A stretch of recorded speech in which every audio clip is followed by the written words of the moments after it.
किमान आरोग्य सेवेमध्ये हे काम करणाऱ्या आरोग्य सेविका असतील, आरोग्य कर्मचारी असतील आणि कोविड काळात काम केलेले अनेक लोक असतील, या सगळ्यांना न्याय द्यावा अशी मी शासनाला विनंती करतो. पण प्रश्न हाच आहे की तुम्ही एकतर जीव धोक्यात घालून संकटाच्या वेळी सर्वसामान्य नागरिकांसाठी पुढे येता आणि दुसरीकडे तुमच्या न्याय हक्काच्या मागण्यासाठी रस्त्यावरती यावं लागतं.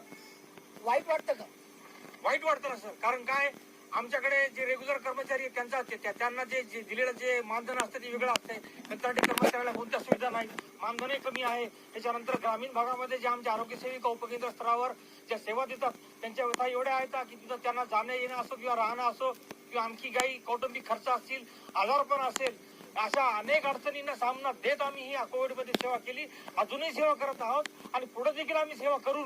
परंतु शासनानं आमच्या मागण्याकडे योग्य पाठपुरावा करून आमच्या मागण्याकडे लक्ष दिलं पाहिजे आणि आमचं एक वेळेचं समावेशन केलं पाहिजे अशी आमची शासनाला मागणी आहे. ताई, कर्तव्य बजावताना आंदोलन स्थळी तुम्हाला छोटे चिमुकले घेऊन यावं लागत आहे. खरं तर हे काम बंद सुरू आहे, मात्र सरकार दखल का घेत नाही?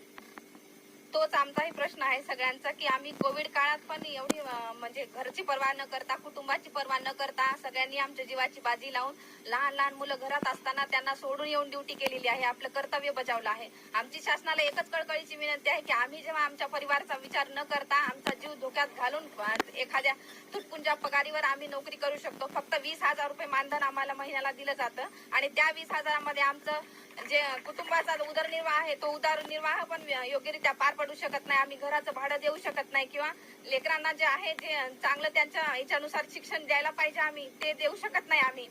तर आमची शासनाला एवढीच कळकळीची विनंती आहे की आमचं समायोजन करावं आणि समायोजनाबाबत जे 10 वर्षाखालील जे दुसरे स्टाफ आहेत त्यांना समान काम समान वेतन करावं आणि ज्या आमच्या दुसऱ्या मागण्या आहेत की बदली धोरण, वेतनवाढ वगैरे सगळ्या मागण्यांचा आम्हाला एक लेखी पुरावा द्यावा, हाच आमचा शासनाला एक कळकळीची विनंती आहे. रस्त्यावरती कर्मचारी उतरत आहेत, महिला उतरत आहेत, अनेक पुरुष कर्मचारी आहेत, लहान चिमुकले घेऊन इकडे आंदोलन करतायत, मात्र सरकारला बाजारच फुटत नाही. काय कारण आहे? कारण तेच कळना झाले ना. डाटा तर सर्व शासनाचा आमचा पूर्ण उपलब्ध आहे. 67 कॅडर आहेत ना आमचे, त्या कॅडरची सगळी माहिती असून सुद्धा समायोजन का करत नाही हाच प्रश्न आहे आम्हाला शासनाला. कारण काय? कारण हेच आहे आमच्याबद्दल उदासीन भावना निर्माण झाली असं वाटतंय शासनाला. सरकारला